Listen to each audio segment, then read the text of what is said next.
So in a month from now, Season 2 of Diablo 4 is going to be getting a new endgame system called Abattoir of Zir. And this is seeming to be greater rifts added into Diablo 4. And Abattoir of Zir is going to be added on December 5th, so we'll have about a month and a half left of Season 2 to be able to take part in this new endgame system. And this is actually going to be a pretty substantial addition to the endgame of specifically Season 2, because right now this is only a Season 2 piece of content. We don't have any information on if this is going to be brought forward or not, but the primary things this is going to be adding is a new type of endgame dungeons, which you're going to enter through crafting a new Bloodforged sigil, which is going to start at tier 1, kind of similar to how Nightmare dungeons are, and they're going to go up to tier 25, except unlike Nightmare dungeons, these are going to be much more difficult. These are actually going to be designed to be very difficult even at level 100. And as I mentioned, these are basically going to be greater rifts from Diablo 3, because as we've gotten to see through some gameplay shown, these dungeons are going to work in a very similar way. You're going to have about 10 minutes to slay a certain amount of monsters, and when you get to that point where you've slayed enough monsters, it'll summon a boss, you defeat that boss, and then you've completed that dungeon. So once you've completed the tier you're currently in, you'll also get a recipe and you'll be able to craft the next tier. So going up from tier 1 all the way up to tier 25. And there's going to be a much more significant difficulty increase going from one tier to the next. It's not going to be like Nightmare Dungeons where going one tier to the next is basically the same. For Nightmare Dungeons, you would have to go up a handful of tiers to feel that difficulty increase. But for this, one tier to the next is going to be incredibly difficult. And like mentioned, this is created for level 100 characters. In fact, you have to complete the season journey of Season 2 to be able to even start into the Abattoir of Zir. So this is very much made as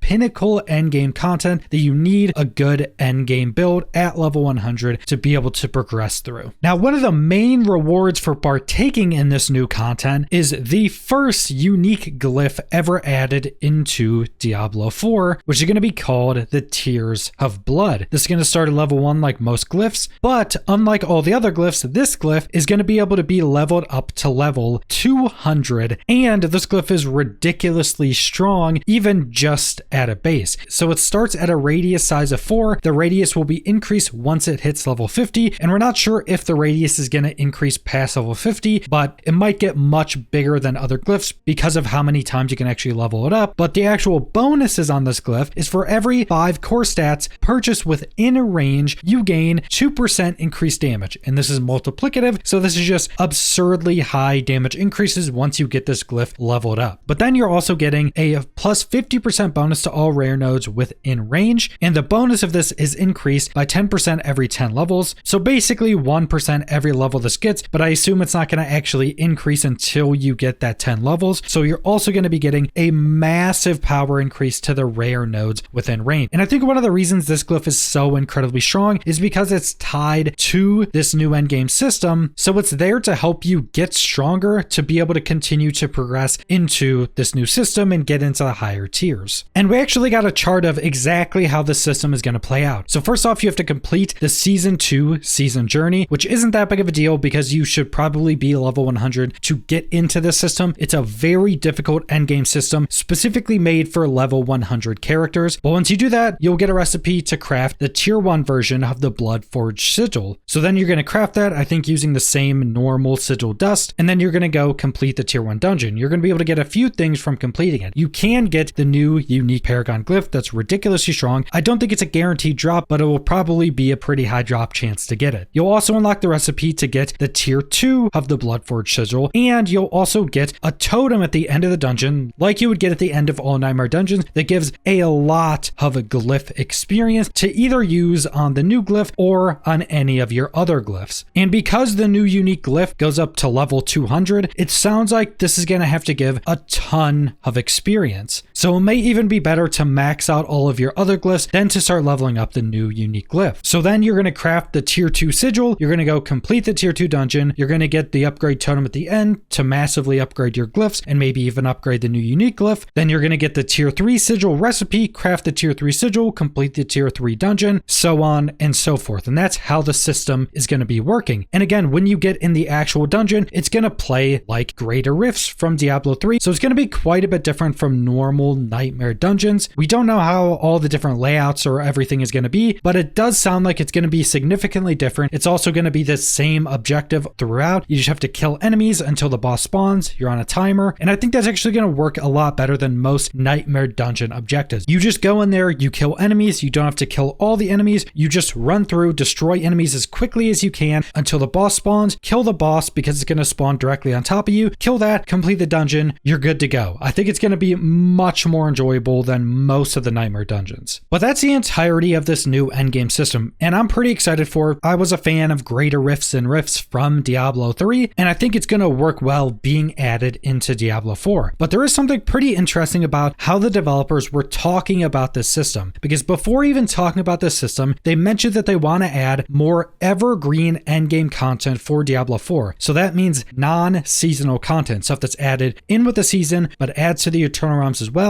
and is going to stay in the game for all future seasons and expansions. But once they got to this system, they also mentioned that currently this is something only for season 2, but they were specifically talking about this as being a test. They want to see what players think about this new system, so if players like it, they could keep it in the game, add it to the Eternal Realms, and have it as a new permanent addition to the game. I do think this is going to be an enjoyable system. I think people are probably going to like it more than Nightmare Dungeons, and I think it's going to play a really good role in the endgame, specifically for giving you a ton of glyph experience. Because with the kind of overhaul to the endgame that came with season 2, with faster leveling and a lot more content to do, people were doing a lot less Nightmare Dungeons. So that means a lot of people's glyphs aren't level 21, and a lot of their glyphs aren't even level 15. Glyphs are one of the main things right now that you probably don't have progressed a lot. It's a lot of new power, but a lot of people would just rather do other things than spam run Nightmare Dungeons. So having a new system that's probably going to be more enjoyable and overall more well liked than normal Nightmare Dungeons that also gives you a lot more glyph experience, I think is just a perfect addition to the game. I think this would help round out some of the current issues with the endgame of Diablo 4. It would also just add some more very difficult endgame, because that's one of the things they also want to hammer home with this system. It's going to be very difficult. It's going to be the most difficult thing currently in season 2 when it's going to be released. They were basically talking about this as once you've completed everything that's currently in Diablo 4, including Uber Lilith, that this system is what comes after. So after you complete Uber Lilith, after you complete all the endgame bosses, after you complete level 100 Nightmare Dungeons, this is the next difficulty in the game. Completing tier 1 shouldn't be easy for even some of the best level 100 builds, and getting up to level 25 is going to be ridiculously hard, and you may even need a lot of the power that comes with the new unique glyph to even be able to complete all of these tiers. So I personally think this will be a really good addition to the game, and I hope that people enjoy this and that everybody starts to give the feedback that we want this new system to stay, because I don't think there's really any way that this is not going to be better than current Nightmare Dungeons. It's just using the Greater Rift formula from Diablo 3 and adding in different rewards for us to chase into it, and it's going to be very difficult content. So I hope it stays after season 2. But that's all I want to go over, so thanks for watching.